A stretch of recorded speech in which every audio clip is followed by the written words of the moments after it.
No Brasil, 35 milhões de pessoas não têm acesso à água tratada e 100 milhões não têm coleta de esgoto. Dados do Sistema Nacional de Informações sobre Saneamento dão conta de que 5 mil piscinas olímpicas de esgoto sem tratamento são despejados na natureza todos os dias. Para reverter esse cenário vergonhoso, uma lei tem como meta garantir que 99% da população tenha acesso à água potável e 90% disponha de coleta e tratamento de esgoto. Isso até 2023. O Expressão Nacional discute o Marco Legal do Saneamento, aprovado no Congresso em 2020. Como tem sido a experiência nos municípios? Você que nos acompanha tem visto a realidade melhorar onde mora? Participam do Expressão Nacional Francisco dos Santos Lopes, secretário executivo da Associação dos Serviços Municipais de Saneamento, Alceu Guérius Bittencourt, presidente da Associação Brasileira de Engenharia Sanitária e Ambiental, e os deputados Joseildo Ramos, do PT da Bahia, e Igor Timo, do Podemos de Minas Gerais. Não deixe de mandar a sua pergunta para o WhatsApp que aparece agora na sua tela. Ela será respondida por um de nossos debatedores.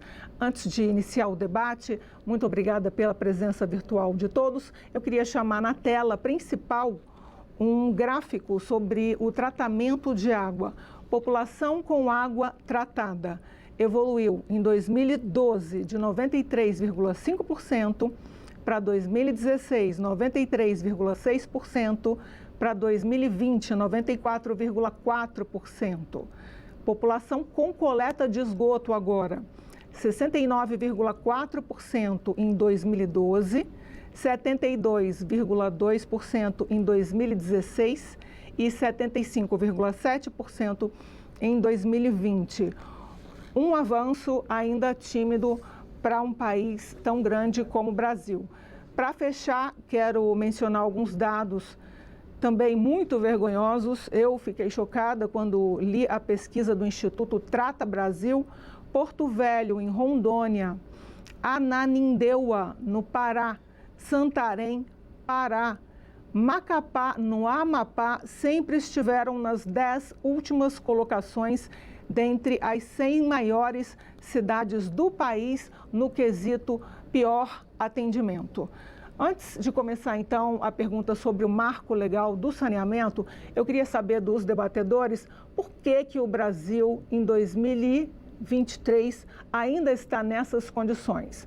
Por favor, eu começo com o deputado Igor Timo.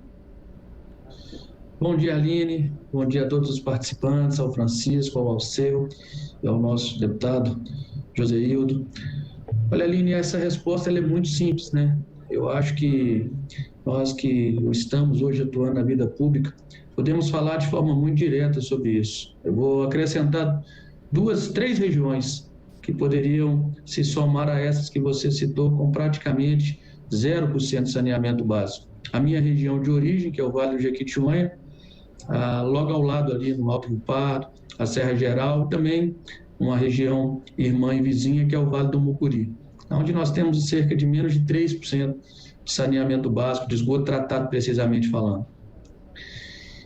A ausência de políticas públicas no saneamento se deve justamente ao fato de serem investimentos consideráveis e muitas vezes não tão perceptíveis pela população.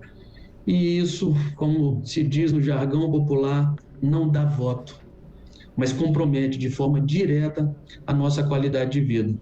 Então, chegando no Congresso para o meu primeiro mandato, uma das coisas que mais me alertaram foi justamente a importância que era investir em saneamento básico. Então, eu participei desde o início, inclusive, para ajudar a derrubar a MP 868, que se encontrava no Senado, e trazer esse debate para a Câmara, para que a gente pudesse aprofundar no tema. É um tema com toda essa relevância que você acabou de dizer. São mais de 35 milhões de brasileiros sem água potável, mais de 100 milhões sem esgoto tratado, e nós precisamos entender, de fato, que essa complexidade ela reflete em toda a cadeia de desenvolvimento social, econômico e ambiental no nosso país. Então, por isso, a importância de nós estarmos discutindo esse marco, que será, sem sombra de dúvida, um divisor de águas na qualidade de vida da nossa população. Por ser de uma região muito carente, eu costumo dizer que, para não falar que falta tudo, falta água. Tive o cuidado de visitar a ANA para aprofundar nesse debate com essa agência tão importante e percebi que eles estão tentando atribuir à ANA uma responsabilidade gigantesca, né, sem oferecer as condições mínimas necessárias para que ela possa, de fato, assumir um papel de tamanha relevância num cenário de tamanha desigualdade no nosso país.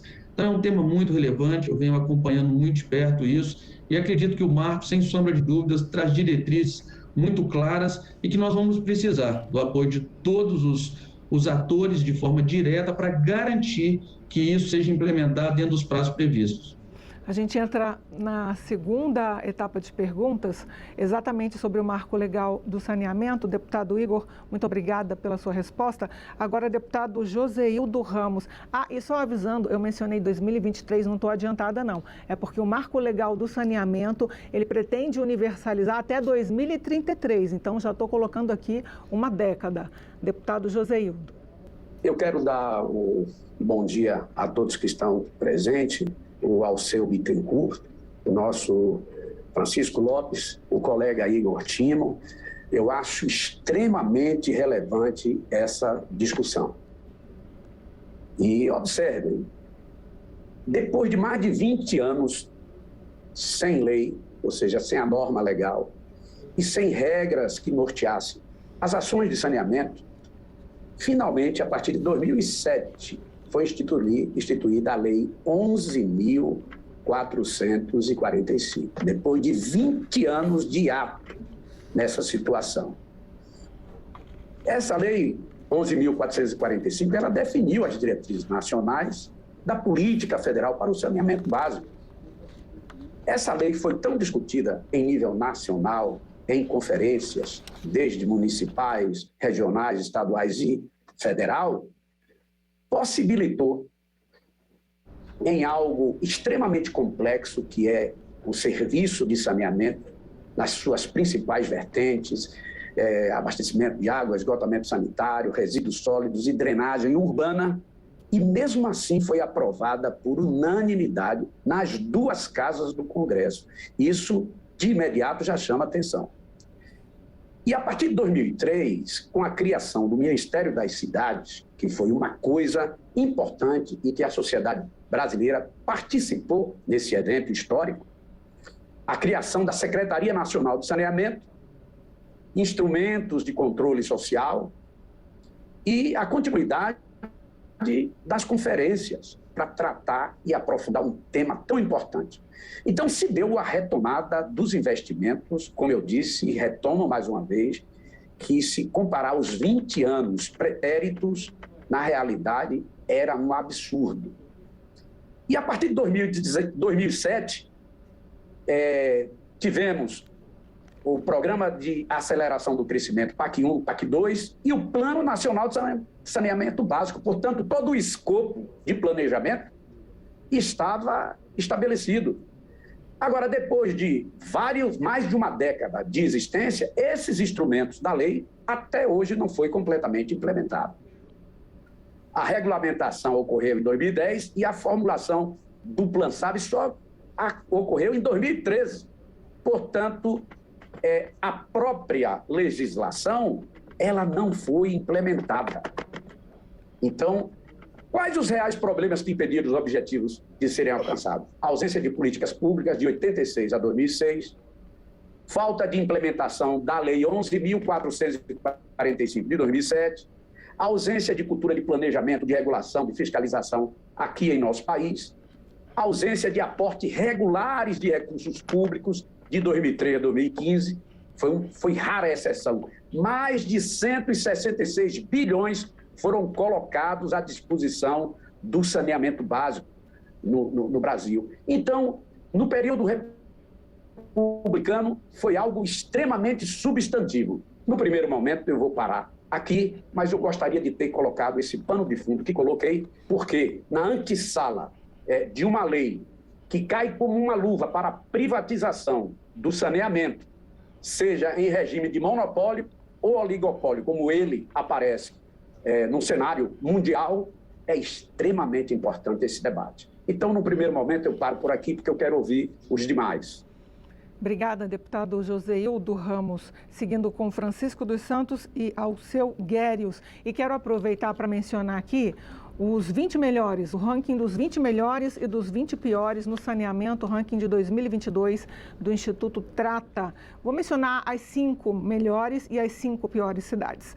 5 melhores: Santos, em São Paulo; Uberlândia, Minas Gerais; São José dos Pinhais, Paraná; São Paulo; Franca e Limeira, as duas em São Paulo.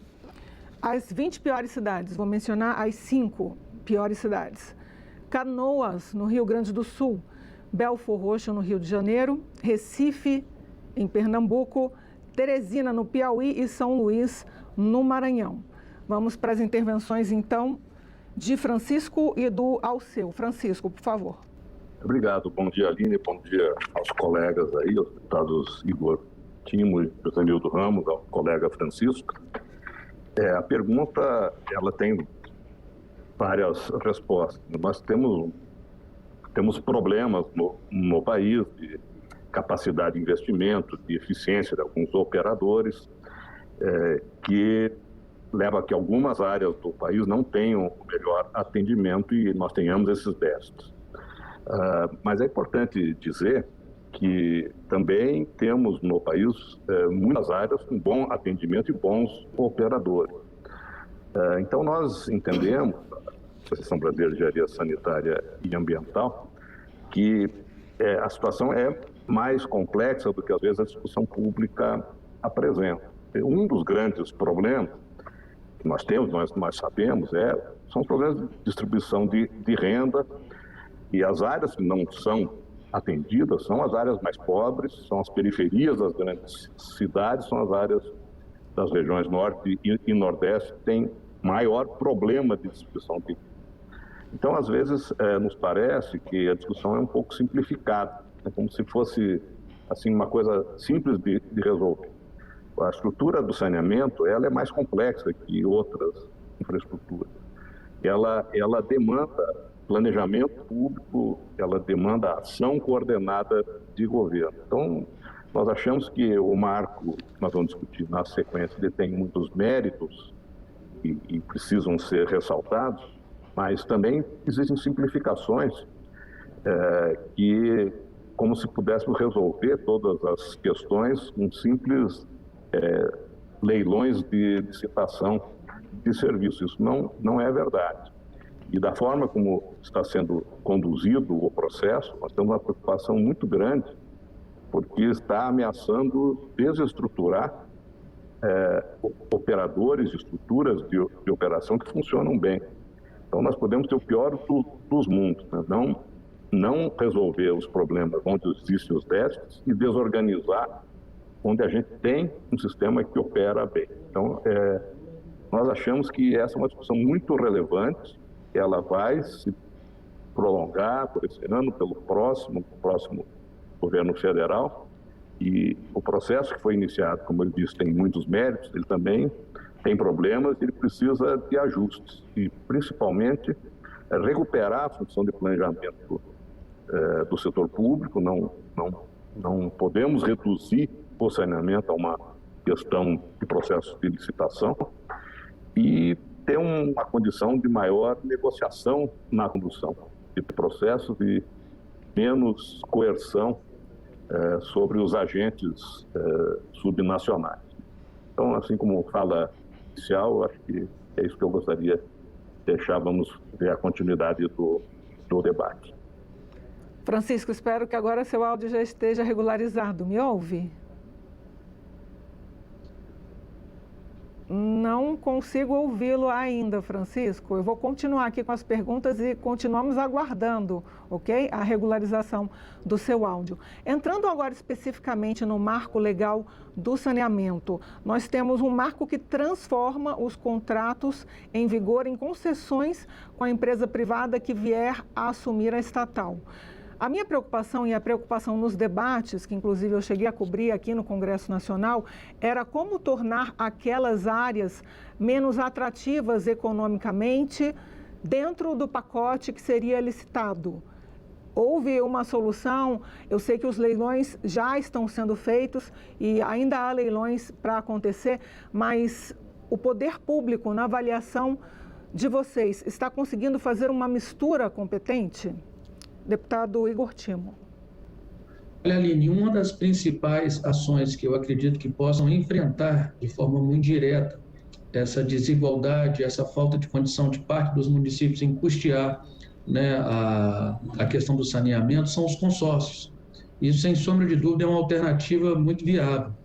Um dos problemas que nós estamos tendo hoje de forma muito direta é que boa parte das concessionárias que estão atuando hoje no nosso país, elas cobram, né, dos usuários ou dos pseudo-usuários, né, porque muitas vezes elas cobram sem ofertar esse serviço. Toda vez que visito a minha região, as pessoas me apresentam as contas de água e de esgoto. Nós temos ciência de que boa parte daquele valor que está sendo cobrado ali não está sendo praticado. Então, um mecanismo que nós encontramos aqui no nosso estado de Minas Gerais foi criado uma empresa subsidiária justamente para tentar criar essa distribuição de recursos, né, que seria no caso da Copasa, eles criaram a Copanor para atender as regiões mais carentes do estado. E aí, para nossa tristeza, a coisa ficou pior do que já existia, né? Então, essas regiões, os usuários pagam pelo serviço e não têm esse serviço ofertado com a mínima dignidade possível. Então, isso tem trazido uma insatisfação generalizada. E a forma que a gente entende que seria viável é justamente os consórcios. Então, será necessário fazer consórcios entre os municípios com menor índice de densidade populacional, né, com menor número de habitantes, para que a gente consiga viabilizar. Nós sabemos que o investimento na área de saneamento no montante de aproximadamente, a previsão para atender o marco regulatório seria na casa de 700 bilhões de reais, mas já há aproximadamente 10% atraído para isso, já tem 72 bilhões que estão sendo atraídos para que esses investimentos sejam realizados. Eu acredito que, seguindo essas diretrizes, encontrando, junto com os municípios, um cenário que seja adequado, né, para que a gente possa dividir essa responsabilidade no caráter regional, é o primeiro passo que nós devemos dar. Entendendo toda essa complexidade, né, o tratamento dos resíduos sólidos, né, as drenagens pluviais. Tivemos um grande problema no nosso estado agora, onde praticamente 50% do estado ficou em estado de calamidade pelas fortes chuvas, e isso realmente se deve também à ausência de saneamento adequado. Então, nós temos aí décadas e décadas de atraso, e esse marco traz pelo menos as diretrizes para isso. Vamos precisar de uma união aí de todos os atores para que a gente consiga implementá-lo com a maior brevidade possível. Vamos tentar, Francisco dos Santos Lopes, Associação dos Serviços Municipais de Saneamento. Será que o áudio agora está bom, Francisco? Bom dia, espero que sim. Estão me ouvindo? Sim, que bom. Toda sua.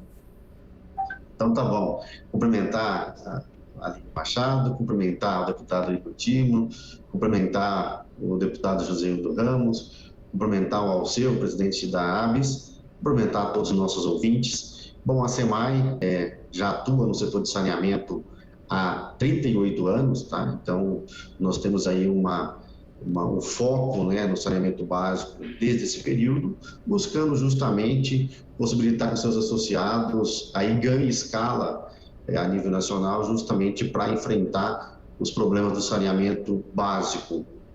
Quero ressaltar primeiro, né, que essa não é uma tarefa fácil, tá? Se ela fosse fácil, alguém já teria resolvido, tá? E mais, eu acho que a segunda premissa que eu apresentaria é que essa é uma tarefa, né, de todos nós, tá? Tanto todos nós, estou dizendo, da sociedade e de todos os governos em todas as esferas. Então, ela exige isso também. Uma terceira premissa é de que a gente precisa ter clareza de que não é a lei que resolve o problema, tá? Eu acho que ela aponta diretrizes, mas ela não tem o condão de resolver o problema. Eu acho que, nesse sentido, Quando a gente olha, então, esses aspectos, a gente precisa entender que o nosso foco tem que ser a universalização. E aí, para a gente atingir a universalização, nós temos que entender que não podemos andar por um só caminho. Talvez eu acho que seja um grande ponto, né, que a gente precisa discutir com relação ao novo marco, né, que ele acaba escolhendo, né, o caminho da e aí a gente acha que também há, com certeza, no Brasil continental como o nosso, nós não podemos prescindir, né, dos prestadores municipais e muito menos dos prestadores estaduais já existentes. Eu acho que essa leitura mais abrangente das finalidades vai, com certeza, trazer para todos nós que é o grande objetivo.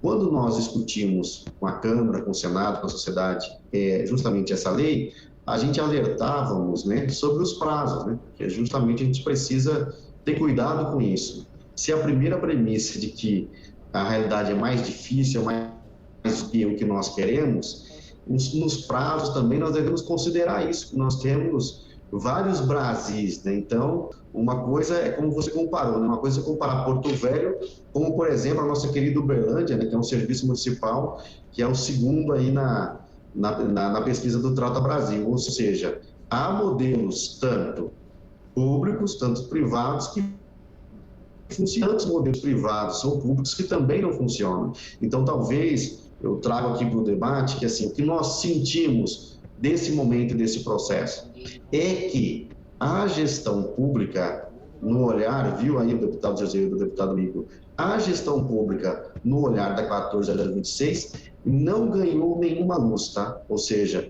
né, nós realmente ficamos aí à deriva, tá? E aí a gente sabe que vai ter toda uma transição para qualquer modelo. E aí eu acho que a gente precisa trabalhar, tá? Não só, acho que o trabalho é constante, né?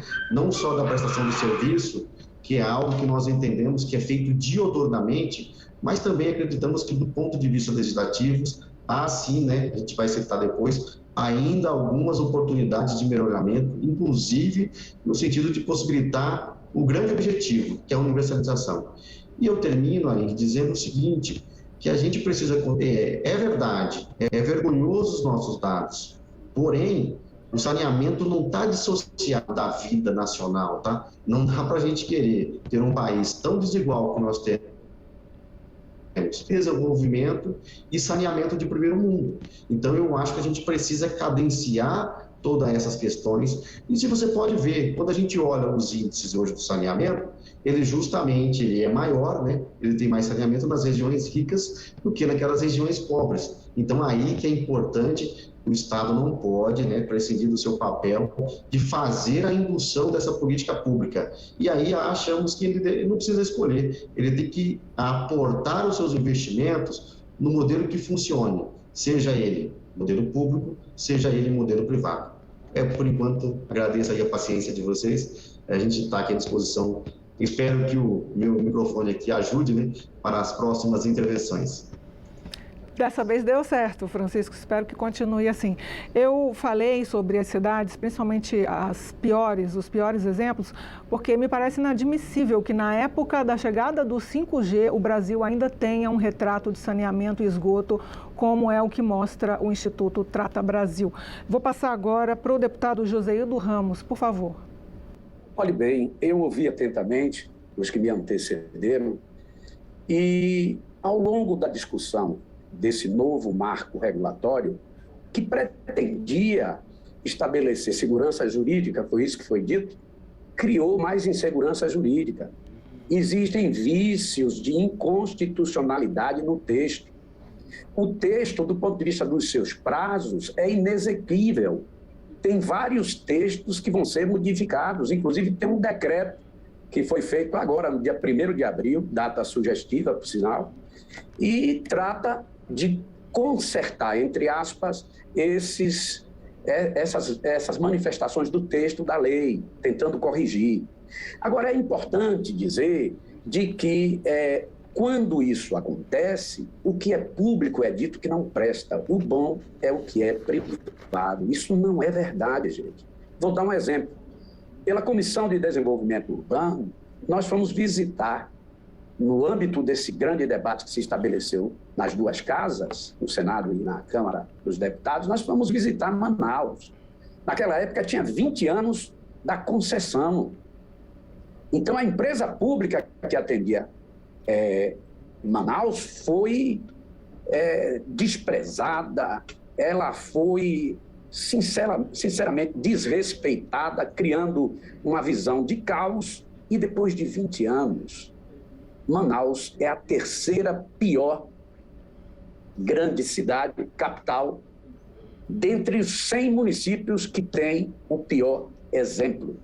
Manaus é o terceiro. Isso, qual é a fonte? O próprio Ministério, a fonte é oficial, e o PlanSab está aí para todo mundo ver. Outra coisa, o pessoal superlativa os números, fala que 100 milhões de pessoas, de brasileiros, não têm esgoto. Não é bem assim. Os números do próprio Trata Brasil, e inclusive quando a moderadora, a mediadora, aliás, começou, ela falou claramente de um número que, ao invés de ser da ordem de 100 milhões, está na casa dos 70 e poucos milhões de reais. Mas tudo isso não está acontecendo agora, já aconteceu antes. E hoje Manaus só coleta 20% da área de esgoto, da área urbanizada, 20%, e só trata 13% desse esgoto. Por que 5 empresas que se sucederam até hoje em Manaus não fizeram os investimentos prometidos? O caso de Uruguaiana, o caso de Itu, o caso vergonhoso da Saneatins, lá no Tocantins, em que uma empresa recebeu para poder fazer o saneamento básico do Estado, é uma grande empresa privada, ela devolveu 70 e tantos municípios, dos 130, me parece, mais ou menos isso, não sei, porque aqueles que não davam o lucro, porque quando é público é superávit, quando é privado é lucro, então aqueles que não deram lucro devolveram mais de 70 municípios e se criou uma nova empresa para que o Estado ficasse com o osso. O filé continuou na mão da iniciativa privada. Então, acredito que essa lei, do jeito que se encontra, com insegurança jurídica e com esse destinatário do texto da lei ser a iniciativa privada, pode ser que a gente não avance muito. Sabe por quê?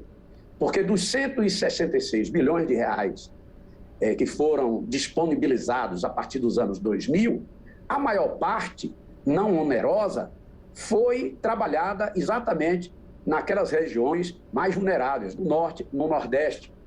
Mas a execução, o nível da execução foi mais de 75%.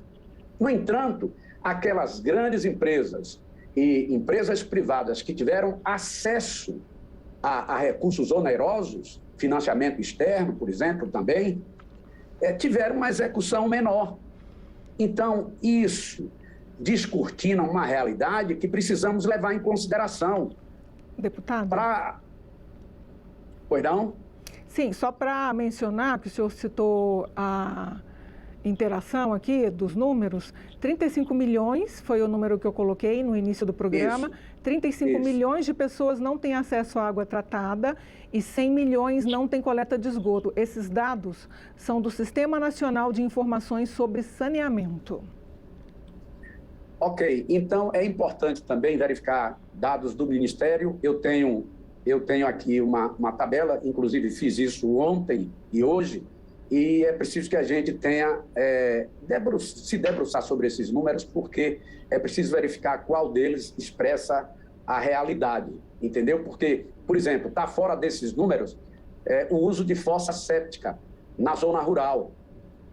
A utilização dessa tecnologia é uma utilização adequada, preconizada, né, pela área técnica, e não se encontra nesses números. Por exemplo, tem outros exemplos, mas nesse momento não dá para a gente tratar essa coisa no específico. Eu te agradeço, eu vou precisar passar para o próximo participante pelo controle do tempo, tá bom? Vamos passar então para o Alceu Guérios. Por favor, Alceu.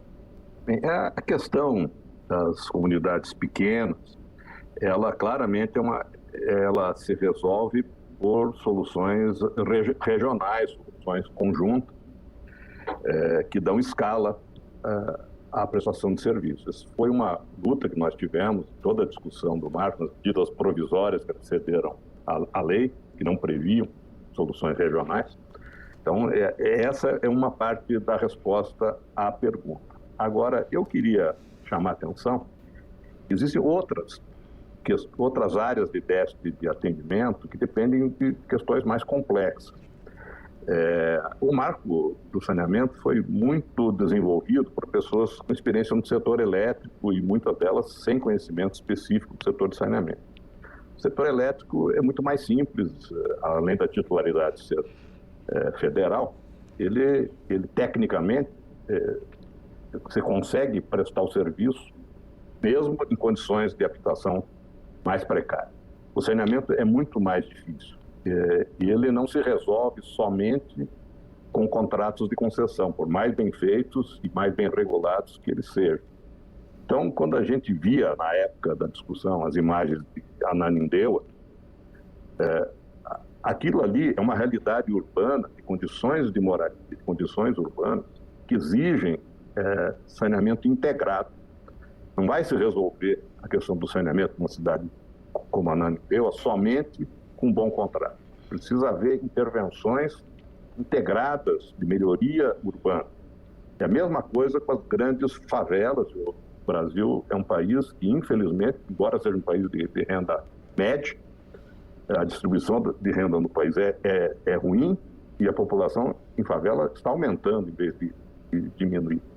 Então, exigem soluções que vão além dos contratos de concessão. E aí, queria chamar a atenção para mais um problema que nós estamos vendo, nas primeiras licitações que estão acontecendo, é o problema das grandes outorgas sem nenhum tipo de regulação.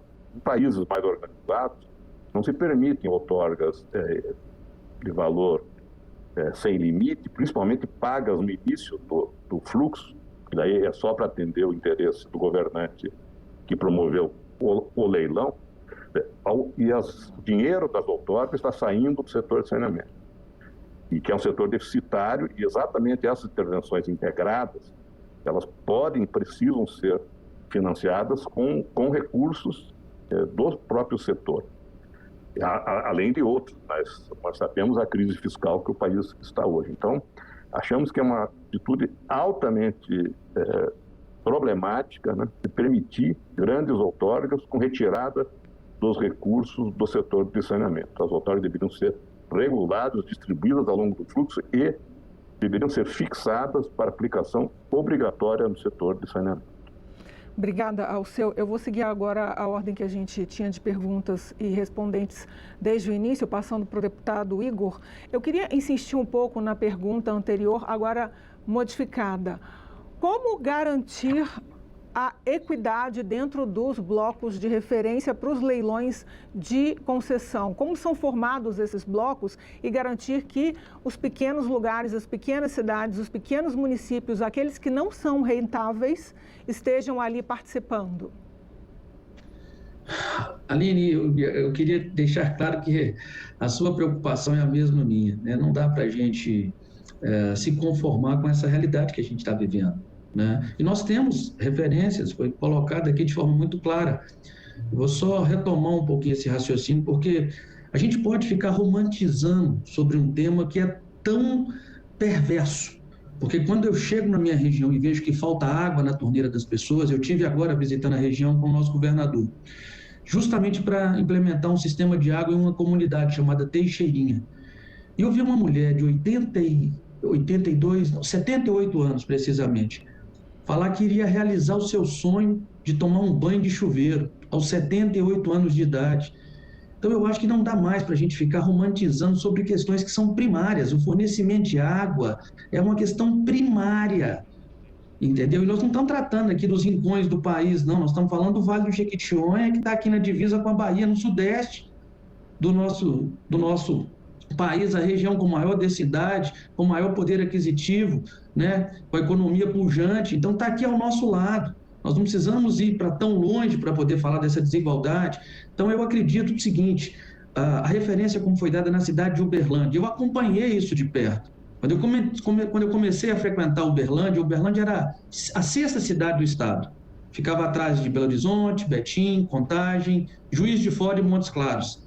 Hoje está ocupando o segundo lugar no país, como referência. Agora, esse ano passado, inaugurou a maior ET, a maior estação de tratamento de esgoto da América Latina. Então, é possível sim, eu acompanhei esse crescimento em Uberlândia, ele foi feito num período inferior a 12 anos. Dá para se enfrentar problemas crônicos se tivermos pessoas comprometidas. Hoje nós temos você quer ver uma realidade? Hoje nós não temos plano de saneamento na grande maioria dos municípios do nosso país, em especial aqui em Minas Gerais, que é o estado com o maior número de municípios. Então, se os municípios não têm sequer uma diretriz de um plano de saneamento, como é que a gente vai discutir coisas mais complexas? É isso que nós estamos enfrentando. A nossa realidade é essa. Os municípios não sabem como destinar de forma direta os seus resíduos sólidos. Nós estamos falando de questões primárias, de uma coleta seletiva adequada, que qualquer município pode implementar, colocar ali as suas esteiras e contratar pessoas para que façam esse trabalho. Já é um efeito direto para que a gente garanta o início de um plano de saneamento. Então, está faltando, é o mínimo. Nós não estamos ainda falando do máximo, não. Nós estamos falando do mínimo que está deixando de ser implementado.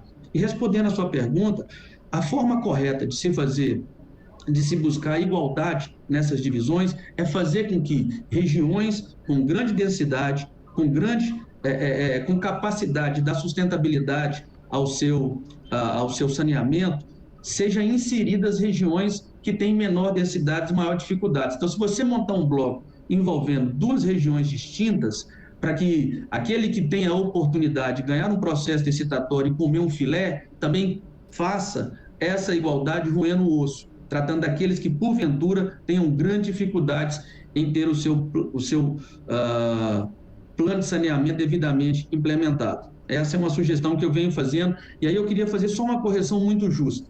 Quando a gente fala do plano e fala que talvez a forma como ele foi feita não foi contemplando tudo, eu discordo plenamente. Eu participei efetivamente desse processo. Eu ajudei a derrubar a MP 868 no Senado, justamente para que nós pudéssemos aprofundar no debate.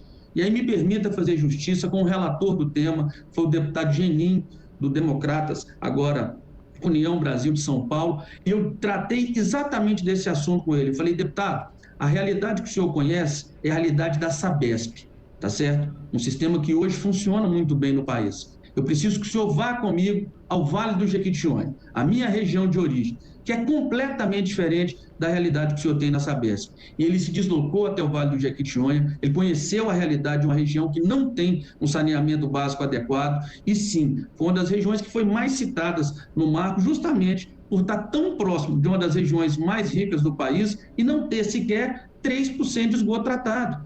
Entendeu? Então, as nossas desigualdades estão às nossas vistas. Essa é uma grande verdade. Nós não precisamos ir para longe para encontrá-las, não. E o grande problema que nós temos hoje é coragem para enfrentar um problema que, sim, é complexo, que requer muito investimento, mas que, infelizmente, há décadas e décadas vem sendo tratado como segundo plano, justamente porque a grande maioria das obras ficam debaixo da terra, e eu volto a repetir aqui, não dá voto.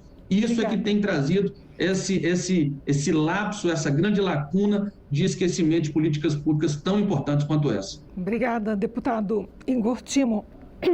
Vou começar a ler as perguntas das pessoas que nos acompanham de casa. Álvaro José Menezes da Costa, muito obrigada pela sua intervenção. Francisco aborda algo fundamental. Por que tem que acabar tudo e criar os blocos contratados pelos estados? Os estados têm tantas deficiências quanto as estatais e os municípios. Opinião de Álvaro José Menezes da Costa, intervenção direcionada ao Francisco. Francisco? Estou com aquele probleminha de novo do seu áudio. Eu vou seguir outra intervenção do Haroldo Oséias de Almeida.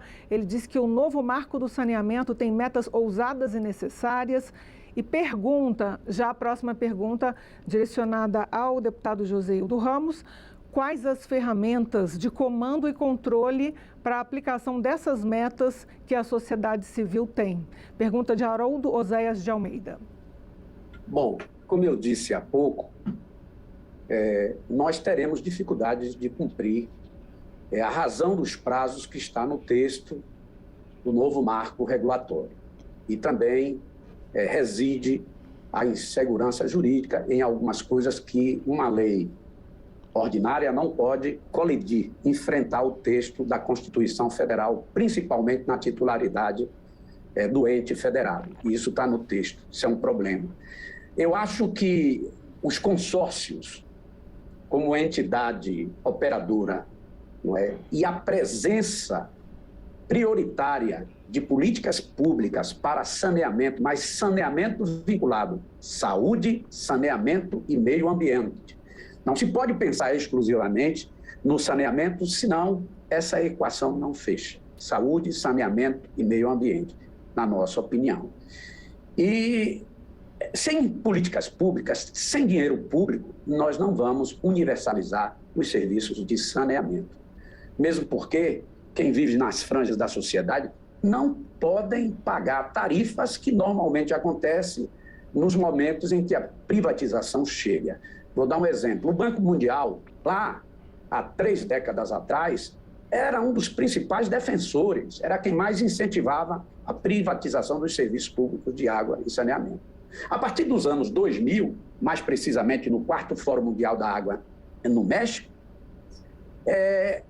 a direção do Banco Mundial reconheceu que não deu certo a privatização que aconteceu no Chile, na França, na boa parte da Europa, e estão reestatizando esses serviços por conta da falta de investimento, por conta da cobrança de tarifas abusivas na maior parte das vezes. Existem situações em que o privado está bem e que o público, veja a quantidade de cidades onde o sistema é público e funciona muito bem, como o colega Igor Timon falou, do que acontece em São Paulo, mas também não só no norte de Minas, próximo aqui da Bahia, mas também em todo o sertão nordestino, e nós temos uma quantidade de habitantes no terço, de 2/3 do território baiano que vivem no sertão.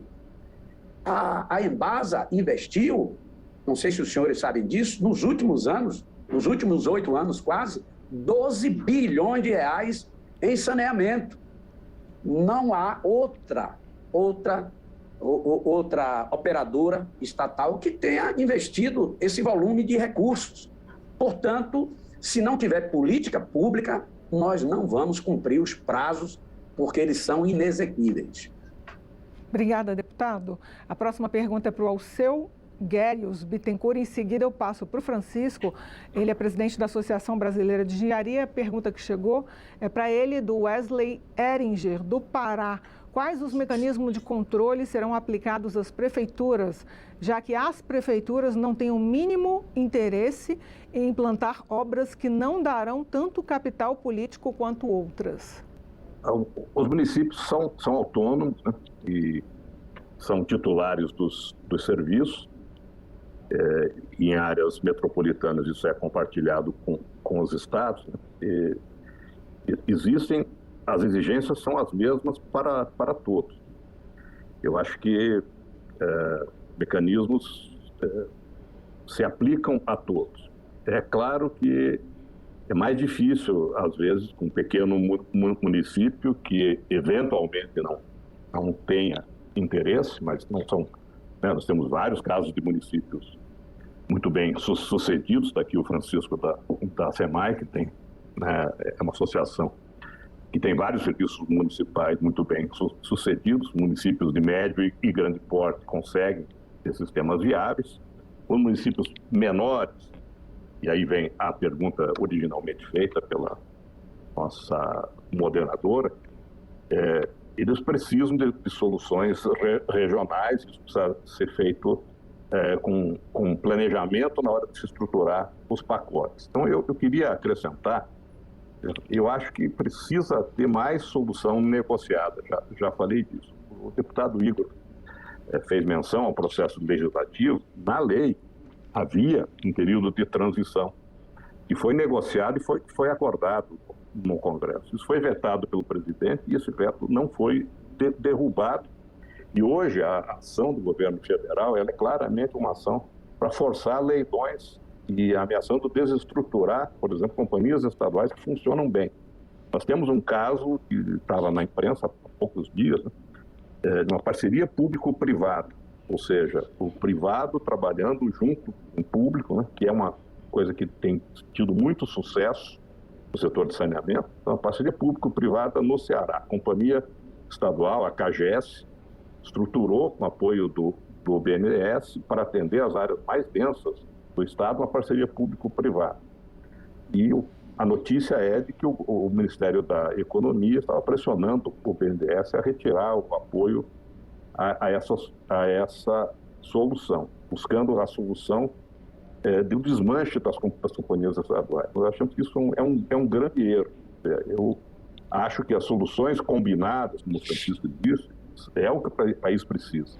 Existe muito espaço para operadores privados competentes, que estão mostrando capacidade e vontade, e capacidade de endividamento, capacidade financeira de cobrir áreas de déficit que nós temos, mas você não precisa desestruturar o que funciona bem. Há como complementar. Existem municípios que conseguem tratar isoladamente, como eu falei, outros precisam de soluções regionais. Há espaço para operadores privados e há espaço para os bons operadores públicos com capacidade de endividamento, capacidade técnica. Aliás, o país tem exemplos, a Sabesp foi citada aqui, existem outras, como a própria Embasa, a Copasa, a Sanepar, existem grandes companhias estaduais que são consideradas referências. Vêm delegações do exterior conhecer, porque nem todo país em desenvolvimento como o Brasil tem companhias bem estruturadas e que fazem seus investimentos com base nas tarifas que elas arrecadam e não dependem de recurso público. Elas só tomam recurso público financiado. Então, eu acho que nós temos que alertar e tomar cuidado contra as soluções radicais. As soluções que o país precisa são soluções combinadas que atendam às diversas condições, os pequenos municípios, médios municípios, periferias, com grandes favelas da região metropolitana. O país é muito complexo e exige combinação de várias contribuições. Obrigada, Alceu. Muito obrigada. Eu vou reservar, então, os 4 minutinhos finais do programa para o Francisco dos Santos Lopes, que é da Associação dos Serviços Municipais de Saneamento. Seu áudio já recuperou? Nós ainda estamos com um problema de áudio com o Francisco. Vou pedir, então, as palavras finais bem curtinho. O que o Brasil precisa para universalizar até 2033, seguindo a lei, o novo marco legal do saneamento aprovado aqui em 2020. Uma palavra de cada participante, bem curtinha. E se o Francisco retomar o áudio até o final, a gente tenta novamente. Deputado Igor Timo. Aline, queria agradecer mais uma vez a oportunidade e falar que o que nós precisamos é cumprir as metas, que de fato são ousadas, mas elas são ousadas porque há um déficit de muitas décadas de falta de investimento, de políticas públicas e de pessoas comprometidas com o resultado. O que nós precisamos fazer de forma muito clara é potencializar a nossa Agência Nacional das Águas, a ANA, que está hoje responsável por fazer essa regulamentação da universalização do saneamento no país, e fazer com que essas metas sejam cumpridas. Os contratos em vigor, eles serão mantidos, desde que as metas sejam apresentadas e cumpridas.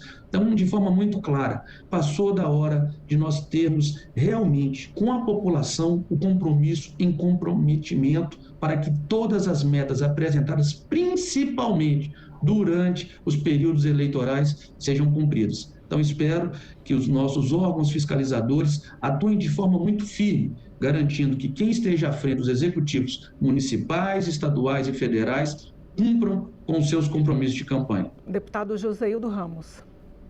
Bom, para concluir, eu quero agradecer, eu quero felicitar todos aqueles que participaram desse debate, uma coisa muito importante para o nosso país, mas eu acho que nós teremos que ajustar algumas coisas no texto da lei, para torná-la segura, principalmente do ponto de vista jurídico. Eu quero alertar para uma coisa que o Alceu falou e que é importante. Depois de um acordo feito com governadores de estados, todo o conjunto do Congresso, portanto, Senado e Câmara, o presidente vetou, o veto 16 não tem cabimento. Isso tira efetivamente a possibilidade de seguirmos adiante. E outra, o setor privado, sozinho, ele jamais vai conseguir universalizar o saneamento. É preciso, e existem todos os instrumentos legais para que a iniciativa privada tenha espaço e faça bem aquilo que efetivamente pode fazer. Mas sem dinheiro de políticas públicas na direção de saúde, saneamento e meio ambiente, não teremos um bom resultado. Muito obrigado a todos. O áudio do Francisco já está regularizado? Vamos tentar mais uma vez. Francisco, me ouve? Sim, estou ouvindo bem. Vocês estão me ouvindo? Sim, por favor. Agora sim. Peço desculpa aí mais uma vez, problemas técnicos aqui, mas vamos resolver em breve. Bom, eu só queria, nessa parte final, aproveitar alguns minutinhos para dizer que realmente, olha, nós precisamos de gestão.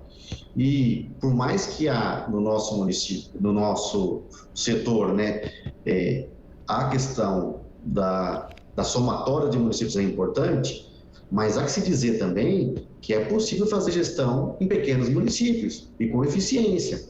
Eu vou citar um exemplo aqui de São Ludgero, em Santa Catarina, que é um município pequeno que tem 100% universalizado há muito tempo. Eu vou citar também Ibiporã, no Paraná, uma cidade de 50 mil habitantes, que já resolveu há muito tempo o problema de água, esgoto e resíduos sólidos. Então, olha só, eu acho alguns desafios que nós temos pela frente, tá? Melhorar a prestação de serviço, ajustar as tarifas que realmente, né, representam a possibilidade de investimentos. Nós temos também uma dívida ativa alta, tá? Ela precisa ser resolvida. Muitas vezes ela é com órgãos públicos, tá? Seja ele do próprio município ou estadual. E nós temos que partir para o autofinanciamento. Aqui eu aproveito para responder a resposta do Álvaro. O que nós observamos é o seguinte: o que faltou na lei?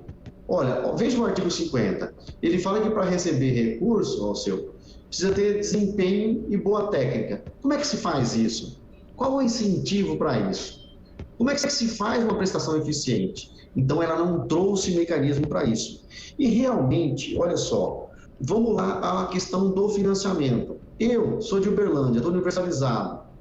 Olha, veja, Igor Timo, para Uberlândia acessar recursos do governo federal agora, segundo o artigo 50, inciso 7º, ele tem que aderir à prestação regionalizada para fazer concessão. Por que o Uberlândia tem interesse em fazer isso? Por que a Sanasa Campinas tem interesse em fazer isso? Então, faltou, na nossa visão, a acessibilidade dos legisladores do governo federal entender, e aí já respondendo a questão do Álvaro, que não basta um só modelo. E se você pegar, olha, o decreto que saiu no dia 1º de abril, né? O decreto 11.030, que altera o 1058, os incentivos do governo federal, tá, para o saneamento básico é só para concessão. Para concessão tem fundo, para concessão tem apoio, para concessão tem secretaria própria e para o serviço municipal. O que nós estamos querendo é o seguinte: olha, não dá para ter terra arrasada, tá? Nós precisamos ter tranquilidade para saber que é possível unir todos os esforços em prol do saneamento. E aí nós não podemos prescindir dos prestadores públicos, né? O que nós, prestadores públicos, queremos? Nós queremos o seguinte: apoio para fazer gestão, precisamos melhorar índices, temos bons exemplos. Agora, nós não resignaremos, tá? Nós não aceitaremos sermos forçados só pela coação institucional, né, que é o acesso a recursos, que é fundamental para todos nós, Francisco, rapidamente para concluir, por favor. Claro, concluindo então, o que nós esperamos, tá? Nós esperamos que realmente haja uma compreensão nesse sentido. Olha, há espaço para todos. Nós temos também serviços municipais que já têm PPPs, que já têm parceria com o setor privado. Nós vamos aprimorar isso, mas há que se respeitar também, inclusive incentivar, tá, aqueles que têm boa gestão, não obrigá-los, por exemplo, a fazer uma escolha quase impossível, né? Que é a escolha de não ter acesso a recurso federal. Então, a gente acredita que os prazos estão aí. A gente sabe que esses prazos, colocar na lei não foi um bom negócio, tá? São prazos de planejamentos. Nós gostaríamos que fossem cumpridos, mas possivelmente não serão cumpridos. E esperamos realmente, aqui eu termino convidando vocês para o nosso congresso agora, 9 a 13 de maio, na cidade de Porto Alegre, onde nós teremos mais de 2.500 participantes e vamos poder discutir não só o novo marco, mas todas as possibilidades que nós queremos para chegar à universalização do setor. Muito obrigado a todos e agradeço aí a excelente debate de todos os participantes. Alceu Guérius, muito rapidamente, por favor. Pois não. O setor de saneamento necessita gestão pública, ele é um setor que precisa muita presença do poder público, e as soluções, repetindo o que eu disse há pouco, elas têm que ser combinadas e mais negociadas. Então, eu acredito que resuma a nossa posição a respeito do processo mais negociação, mais combinação de soluções, menos tentativa de coerção, principalmente com o risco de desestruturar, e essa questão de restringir financiamento público é uma questão absurda, né? Não vai dar certo tentar forçar uma solução única. As soluções têm que ser combinadas e há muito espaço para bons agentes, bons prestadores atuarem e, mais uma vez, sob uma presença forte necessária da gestão pública num setor como esse, que necessita tanta integração com a estrutura urbana, com as condições de moradia. Obrigada a todos que nos acompanharam aqui no Expressão Nacional. Obrigada a você que sempre manda perguntas. Muito obrigada aos 2 deputados especialistas no tema e aos 2 especialistas no tema que participaram aqui do Expressão Nacional. A gente se vê na próxima edição.